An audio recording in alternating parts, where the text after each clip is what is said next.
supporting him. All right.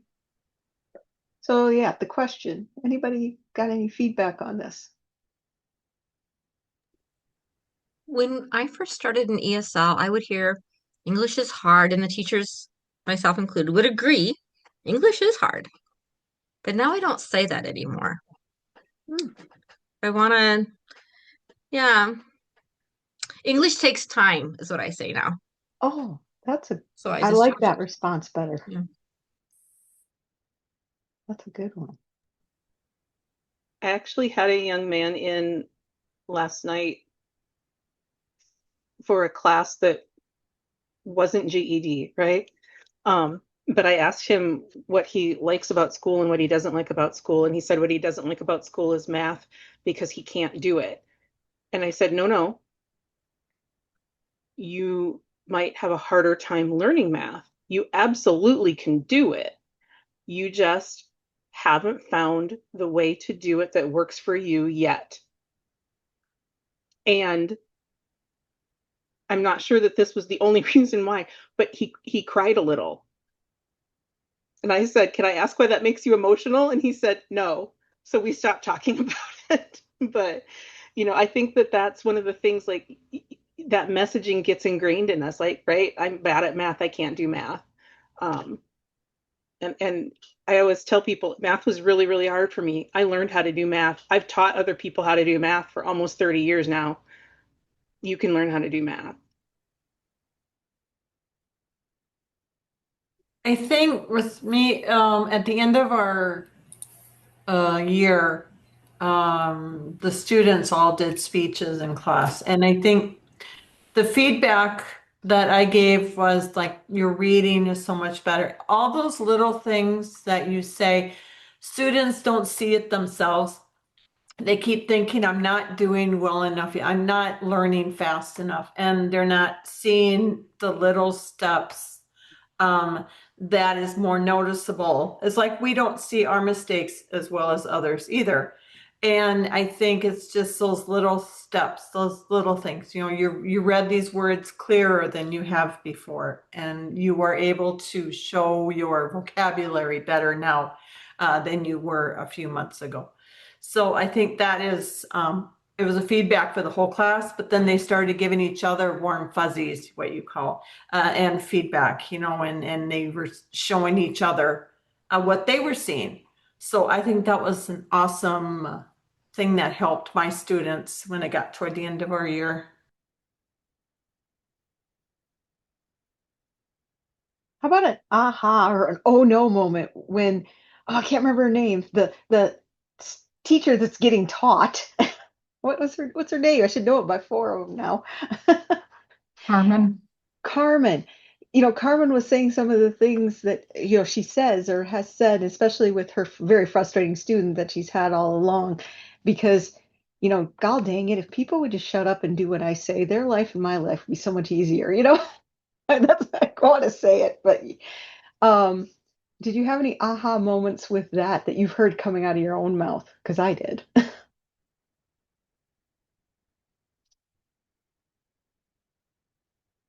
I was going, I don't remember. Okay, I'll be honest. I thought I had this done, but I didn't. So I don't really know exactly what you're talking about. But here's an a moment that I had. And of course, I haven't been in the classroom for a long time. So it's an aha moment from years ago. So, what we used to do when we worked with students and they wanted to know how long is it going to be until I get my GED, and they were the very persistent ones that I'm ready for it. I can do it tomorrow. We'd put out, a 1 through 12, the 12 years of K-12, and we'd always want them at about a 10, and then they were ready to test. And this is on probably tape 5, 6, 7, 8, something like that. And then we've evolved to, especially with our students whose first language is not English. Well, you've got to remember that the GED is equivalent to somebody who has studied and had all of their education in English for 12 years. And now, and then look at where they're at and say, you know what? You haven't even had schooling in English, and it already shows that got the equivalent of learning in English for 5 years, and just kind of spin it a different way so it's more positive than, well, you know what, you're at a 5 and you got to get to a 10 before. I guess that's one way that we've taken kind of like a negative approach and turned it into something more positive.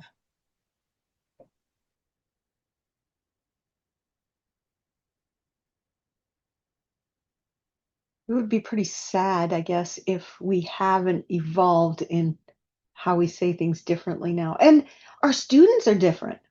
If you've been doing this for 30 plus years, the students are different. I think one of the things that I've learned over my years in adult education that I wish I could tell myself, from what, 27 years ago, is I've gotten a much greater understanding of why it's hard for students to persist. And I think that sometimes I was harder on a student who wasn't persisting the way I thought they could be than I should have been. I give a lot more grace on those things now. Um, and I think that, one of the things that we had, it was in one of our research studies that we did in a T3 a couple of years ago, I think.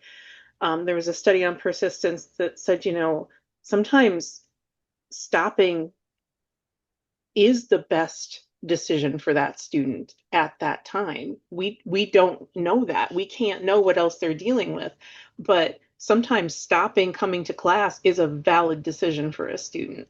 And I don't think that I would have recognized that at the beginning of my career in adult ed. Well, at the beginning of your career in adult ed, we called them dropouts, remember? And then we thought we were being nicer. We called them stopouts, Yes. which is, a grade above a dropout. I don't know, as opposed to maybe the vocabulary we use now is more enlightened. That's funny, Becky. I just had a conversation with a student the other day, and she felt so bad because she's been trying this for 4 years, and this is probably the sixth or seventh time she's been back. I said, hey, all you have to do is come back one more time, then you Right. have to stop out. And I told her, I said, look at your life. You've got children, you've got a job, you've got a home, you've got all these things. I said, and what, you can't stop taking care of your children, you can't stop work because you have bills that come in. I said, what can you stop that isn't going to affect your livelihood? Hmm. School. Yeah. I mean, that's the one thing that you can stop without throwing everything off balance. So yeah, we've had that conversation. Yeah. It's very different now, you're right, than it was when I first started too. Mhm.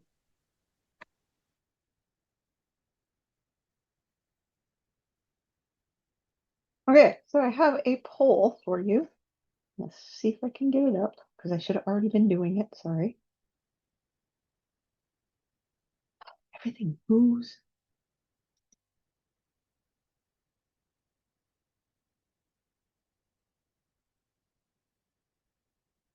All right. Your first poll for the day.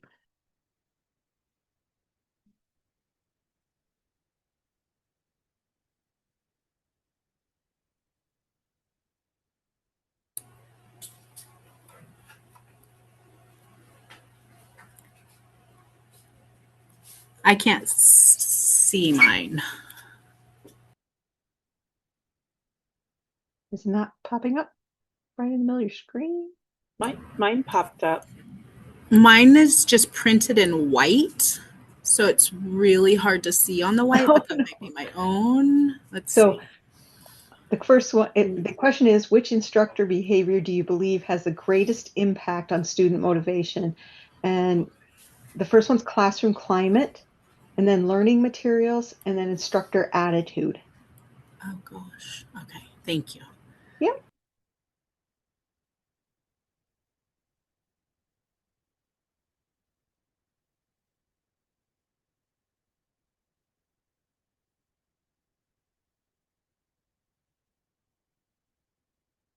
Okay, I'm going to end the poll.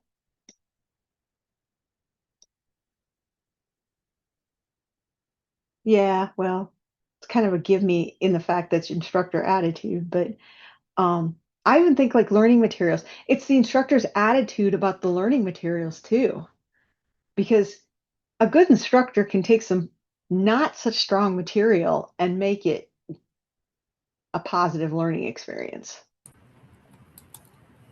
Yeah, and a good instructor is also going to make sure that the classroom climate is addressed. Exactly. So yeah, it's like it's a give me that yes, it's the instructor's attitude, but it's also instructor's attitude not only about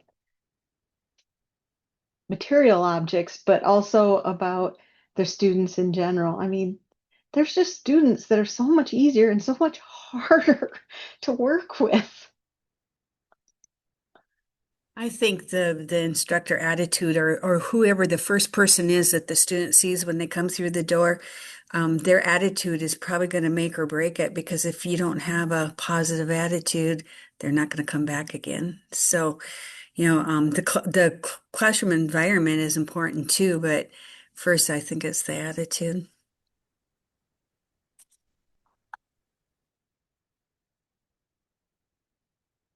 Sometimes I think we should do more with, I know I should, I feel like I should, um, seeing your site through the eyes of the people walking in the door. You wish you could, you can't. So then how do you have other people? I've asked friends before, hey, stop up and walk in and see what you just tell me what you think. Tell me what you see. Tell me what you hear. And it's sometimes shocking. And that, so Carl, I think you're right. It's from the moment the door starts to swing open. Yeah, I got a follow up. Pull, go away. Okay, I'm gonna launch one more.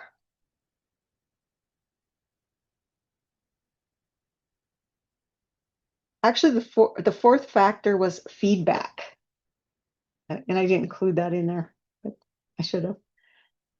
So feedback, classroom climate, learning materials, and instructor attitude.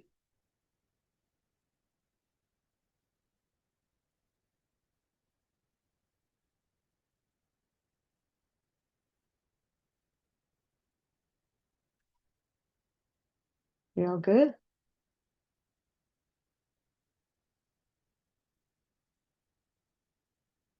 Notice I did not make it out of 5 this time. Okay,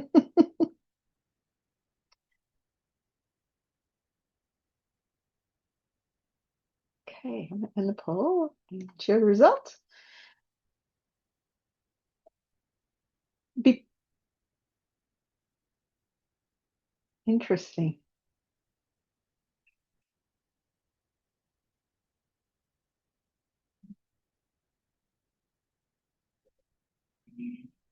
So we have 2 people that feel pretty not empowered at all, and we have 4 people who think they have superpowers. So that's awesome. It balances each other. Thoughts on your controls?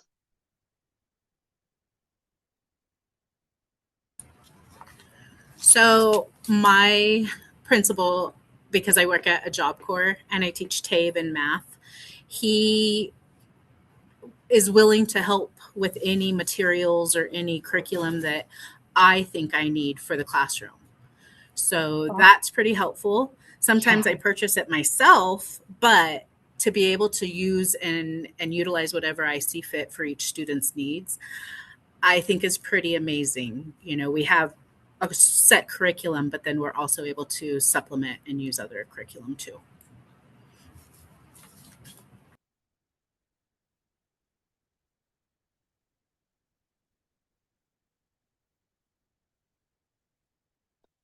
I know Cornerstones, we're pretty dictative about much of our curriculum because we know we have certain compliance, but we try to empower our teachers to have some personality and ability to tweak. Sometimes successfully and sometimes not. I'm sure they're all here going, yeah, right. The old secret shopper, John. I love that. All right. Comments?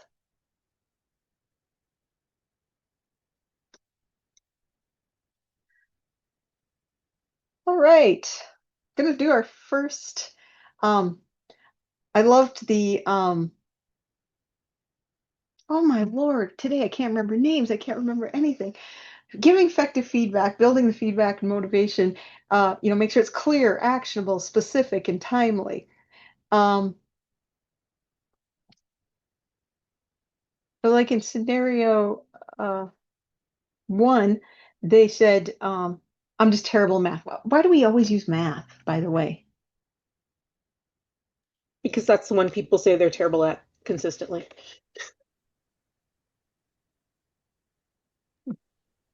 And maybe that's just so different and everything else is based in reading to some extent. I think it's more socially acceptable to you for people to say I'm not good at math versus I'm not good at reading. It just seems so normalized. I don't like it that it's that way. But even outside of this job, I encounter a lot of people who will just admit that they're or say they're not good at math or they So don't less, like math. so like maybe less stereotype. And it's like I'm a terrible reader. I don't, I don't. That's interesting. It's more maybe socially acceptable. Once in a while, we get somebody who says science. Yeah. The sleeper of social studies. How many people does anybody ever say I'm terrible at social studies? I Not feel like until I'm we it, take terrible. yeah, practice test. I'm terrible at geography. Really bad. I think you're absolutely right that there is very much a stigma attached to not being a strong reader. I think there might be like old stereotypes or whatever in the United States of low literacy is somehow equated with low intelligence, which is of course untrue. But I think it's absolutely true that it's more socially acceptable to say you're bad at math than you're bad at reading. I believe that too. In my head, math is so concrete, it makes it easier.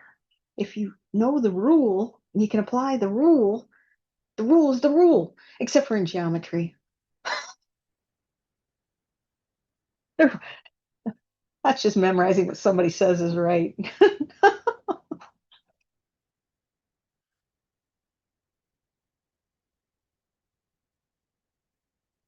All right. So, oh, that's interesting. Sorry, don't pay attention to that.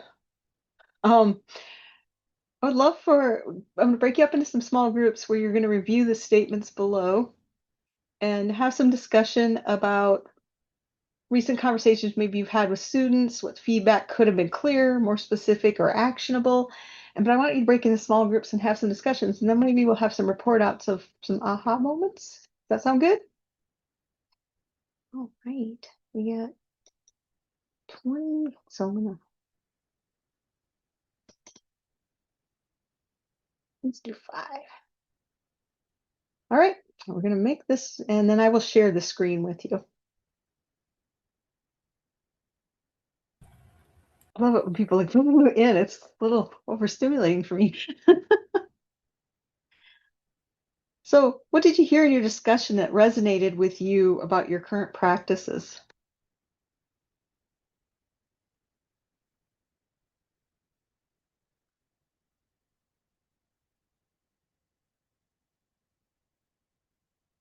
Well, I'll just speak for our group. We have a group, I think 3.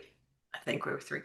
Anyway, we were talking about how we do if we have a negative and a positive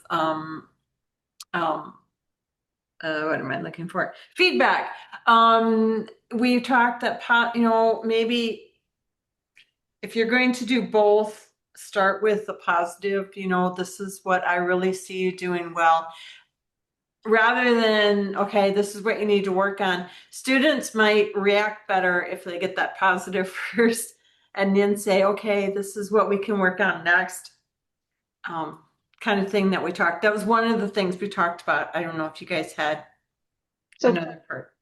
so maybe you could start with the positive, and then deal with the negative thing you have to deal with. But do you think you should also circle back to the positive so you start on a positive, end on a positive, sandwich the stuff you have to work on in the middle so it's not so painful? I don't. That's how I do it. And normally when I start my initial positive is and I'm not saying this is the right way to do it, but usually it's more generalized positive feedback, and then I get into some specifics that need improvement, and then I circle back and I end on something that's pretty focused, more focused um, feedback that's also positive. So yeah, sandwich method.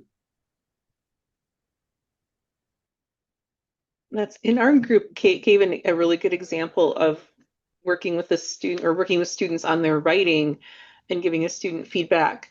Um, but then was kind of reflecting she maybe could have been more specific. And then we got into a conversation about how sometimes you can almost get too specific in your feedback. So you get too far in the weeds on some things too, and kind of trying to balance wanting to give specific feedback, but then especially with English language learners, when you're talking about writing, they can drag you down into the the real nuts and bolts of it and get stuck down there.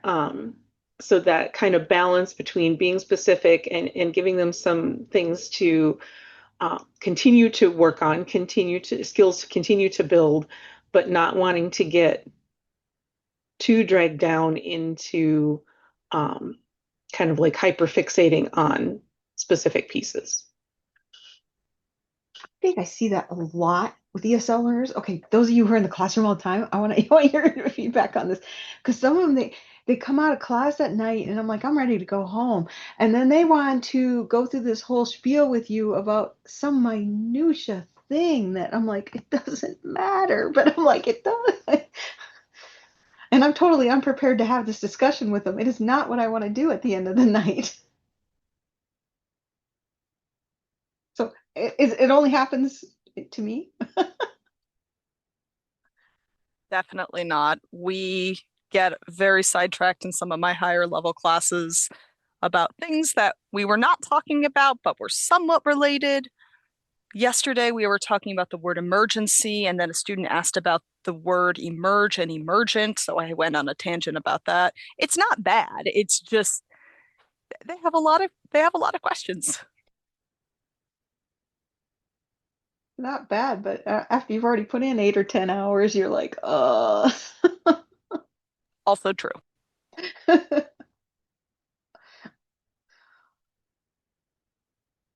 Hmm. Other groups.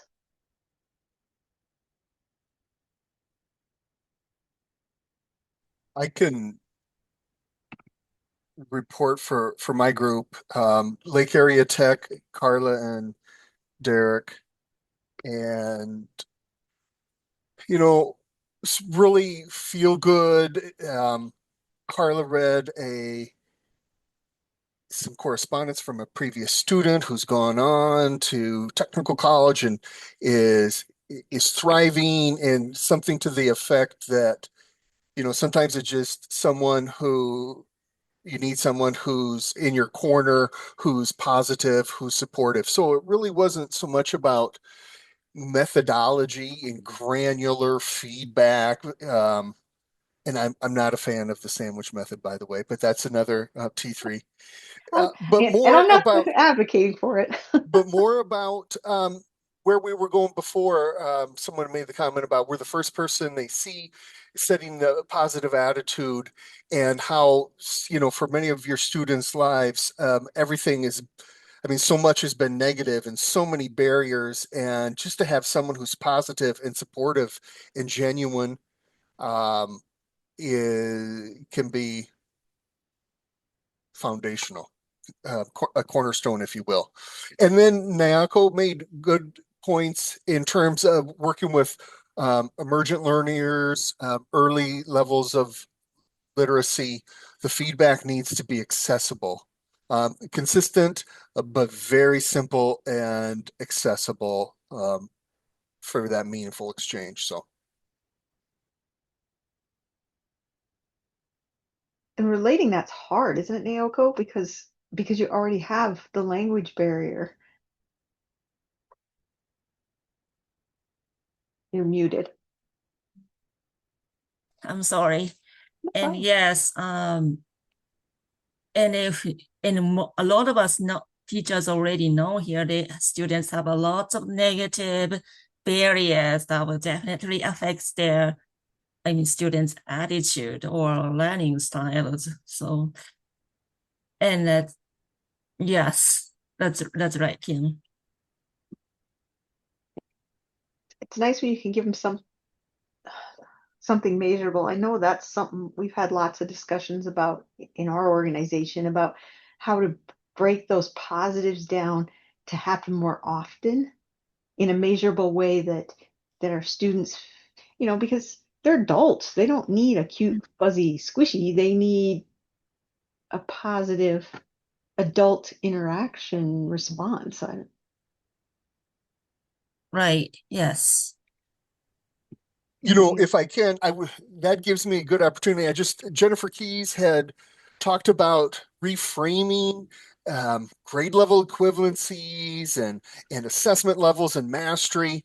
And, I think of that when I first started in working with community partners, asking, well, when's that learner going to be ready? When are they going to learn English? Or when are they going to get that GED? Um, how many weeks, how many months is that going to take? And, my first thought is, well, clearly this person's never studied a second language. Um, uh, and maybe it was Laura Smith Hill's predecessor. I heard a tribute to, what's her name? It was Lara.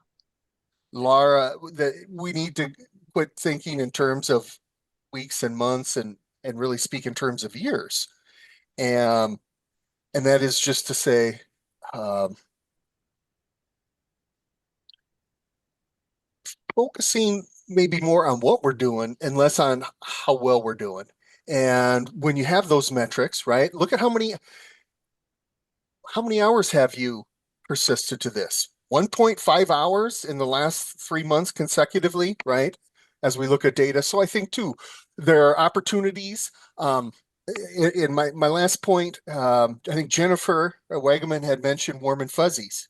But I'm thinking too, while it can be, and it does build rapport, being able to identify and provide meaningful peer feedback is a work-related skill that can be leveraged in so many contexts, and I think is going to be even more important moving forward. So if we can frame those opportunities in various contexts, I think we do well, sort of that TSTM framework. Thank you. That does remind me, like we undersell all the skills that you're helping to enforce, like the student feedbacks amongst each other and how that affects your workforce. Because how many of us have been in environments where that feedback isn't even always that great among professionals? Well, yeah, I never even thought about it like that, but that's awesome. Other groups. Go ahead, one more. It was group 2. I haven't Okay. seen any of us.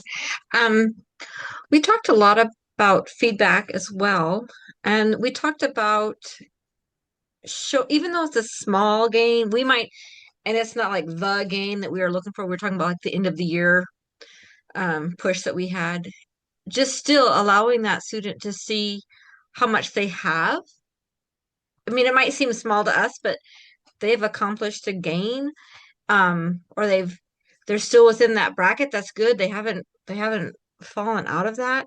But then giving them things that they can work on. Like I think I was sharing with my students, I always let them know, well, if we start adding these type of phrases into your sentences when you're speaking, that's going to increase um, your score, and that would help you get into the next level, right?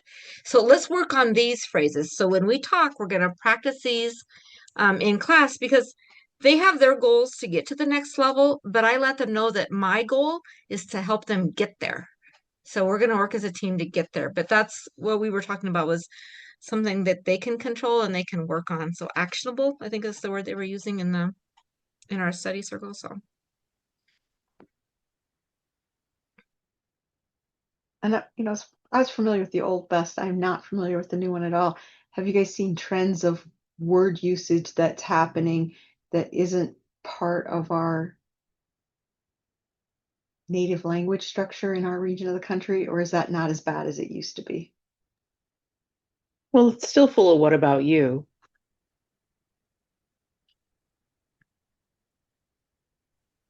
I haven't noticed any particularly awkward words or phrases in this test. Just difficult, maybe things like summarizing, which I don't always talk about on a daily basis either, to be honest. But yeah, nothing awkward. I say, "What about you?" in my normal life, but maybe that's because of my job. I was going to say, I don't I was just know. going to ask you that. I think that's product of best testing because I have found myself saying it more often now too, Amy, and I never did before. I remember when I first started doing the best test, I'm like, who says what about you? Yeah. Well, it's a good conversational skill Yeah. to No, get you're right. others' input, That's listening. true. That's true. The only truly ludicrous question I can think of in the new Best Plus is, do you like taking medicine? Which is a really weird thing to ask. It's That's awkward. Yes, that's an awkward. invasive. Okay. Other comments about this? I'll just make as I was thinking about feedback and what is good and useful and helpful feedback to the student and what is less useful feedback. I was just thinking about giving good feedback takes more time, of course. Like giving quality feedback takes more time than giving less quality feedback, like good job. So then in order to have the time to give this better feedback, I think that I specifically need to be mindful of that so that I can create opportunities in my class structure in order to be able to give this feedback, maybe more one-on-one or in a small group. As a whole class, it's a little bit harder to give that specific feedback to one student, in front of everyone. But yeah, just thinking about creating those opportunities where I can give that feedback to those students. Another thing for me to think about. So Jennifer, when you had your students create their reports, Jennifer Lagaman, I guess. Yep. No, I just wanted to clarify. I didn't know if there was another Jennifer. Did you intend originally that students would their fellow students would give them feedback, or did that happen naturally, or did you create that opportunity? What I did was they got to speak on whatever they wanted to share. I didn't give them a specific topic. I said work on vocabulary. And then I gave the students opportunity for questions for that person. And then when I said, I think that was awesome, or if something came up into their story that other students liked, they started saying, I thought that was very cool. They were making, not critiquing, they were just making comments. And then it got to a point where each of them were like, yes, that was very nice. And they said, thank you. And they thanked each other for presenting. So I guess I could say I gave them an opportunity, but I didn't tell them that was part of it. So I think that during the year, the class that I've had have built kind of that bond in a way where they went from not able to share in public. That was one of their fears, to where they were able to speak and share. And some were kind of personal. It was their struggles that they had gone through when they came here. So I think it's that bond, that comfort level that the students had made with each other is what helped bring that up. Curious on that one. Thank you. All right, one more breakout session. I'm going to give you about 4 minutes, 5 minutes to talk about this, and then we'll come back. So each group should discuss the topic associated with their breakout room number. I have 5 breakout rooms, I hope. Yep. So if yours is poor feedback, if you're in breakout room 1, you're in poor feedback. Got it? Does that make sense? Everybody good? Okay, I'm going to open all those. Now I'm going to make sure you guys can share or share it.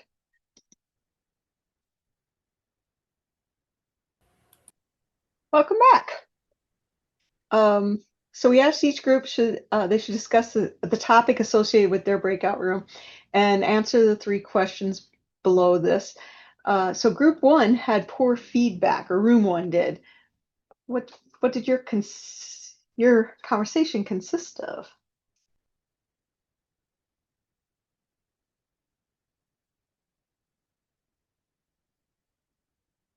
That would be Diana, Heather, Jeremy, and Kate.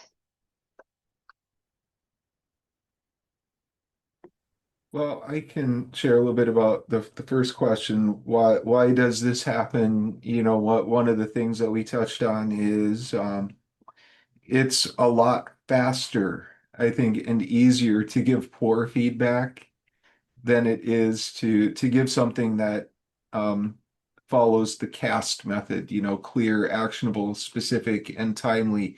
It's so much easier to just say good job or well done or something like that, rather than focusing in on something specific that's really going to help the student grow.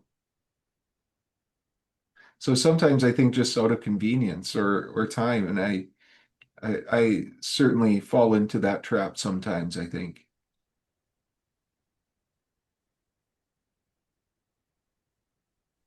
And even something Diana was talking about at the end of her class, she'll said, you know, you did a great job reading today, guys, or you did a great job of decoding.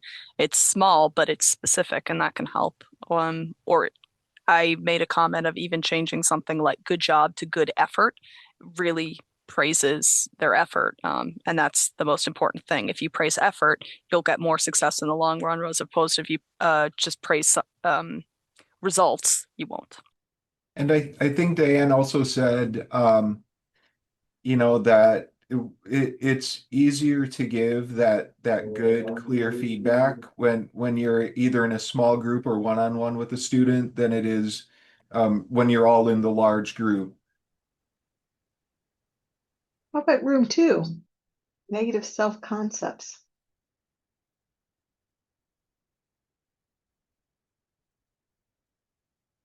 Amy, John, Nikita, and Yoko. Oh, yeah, I can summarize what we said. I think adult ed is rife with negative self-concepts, of course. Some of them come from their previous countries, or from many different situations. But we talked, I guess, a lot about maybe how what happens even here in this country can affect. Yeah. So, for example, if what we teach in class doesn't really match their needs, so that they aren't able to do what they need and want to do in their normal lives in the States, if we're not meeting that need in the classroom, for example, that can be, of course, frustrating and make them feel like, oh, I just can't learn this language because maybe what we're doing isn't really practical, potentially, for what they're learning. And that just kind of reinforces negative self-concept and makes it frustrating and unmotivating to continue. And if anyone else has anything else to add about that?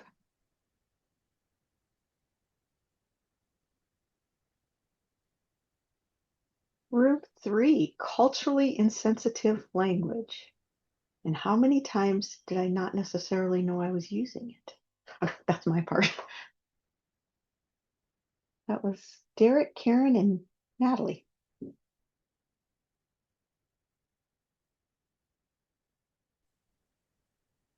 I presented a situation and I said, well, is I didn't know if it was, and it was reading class, and the student said, we are a Christian nation, and a couple of other students who are not Christians spoke up and said, this is the way the United States was founded. It was founded as a country that allows anyone of any religion to be here, and they defended that stance, and they argued, discussed with the other student, and we just were basically into that discussion. We needed more time in our breakout room. That's all I'm going to say. No, and how we are not necessarily in this area. Maybe we're not as culturally varied as other places, but we have to be accepting of other people's opinions and values without putting down other people. And we really, like I said, we're just basically getting into our discussion. So if they have anything else they need to add, please do so. That's a That tough was one. a terrific real world classroom based example. Perfect. Group 4, personal first language. On Bridget and Jennifer.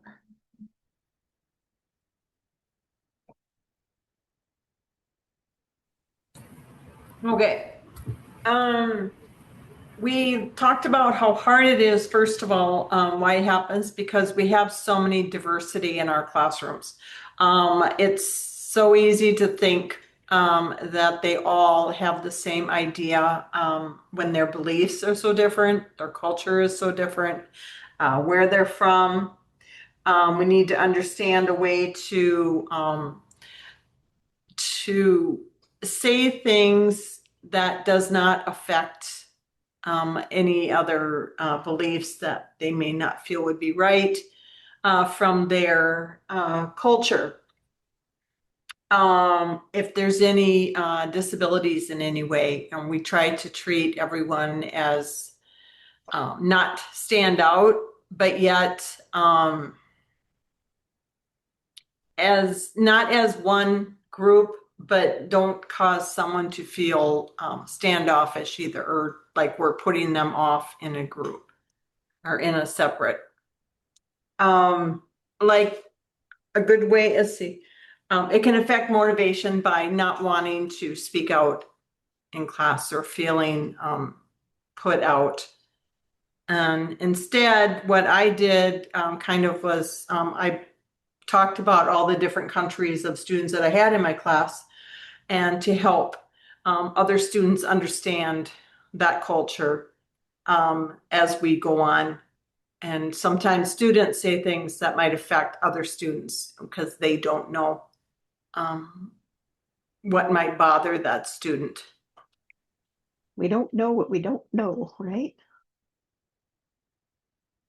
Room 5, instructor biases.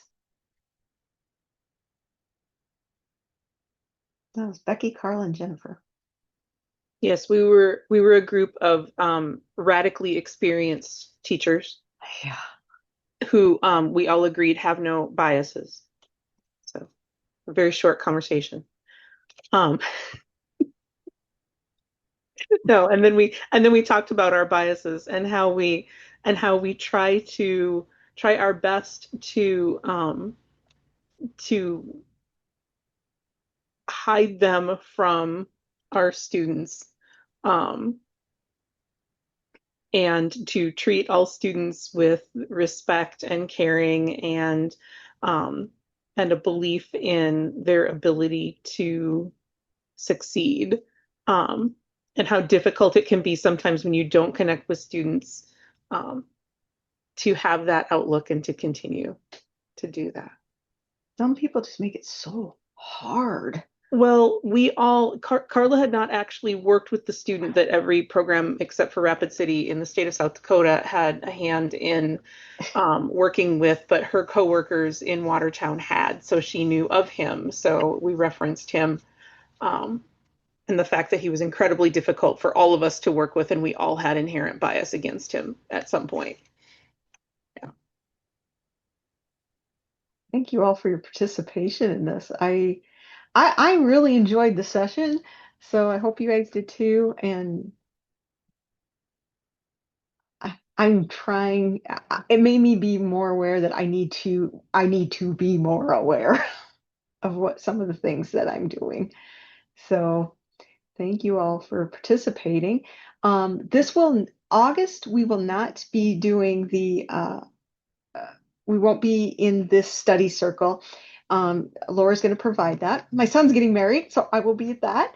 And we'll return to this in September, and we have 2 sessions left.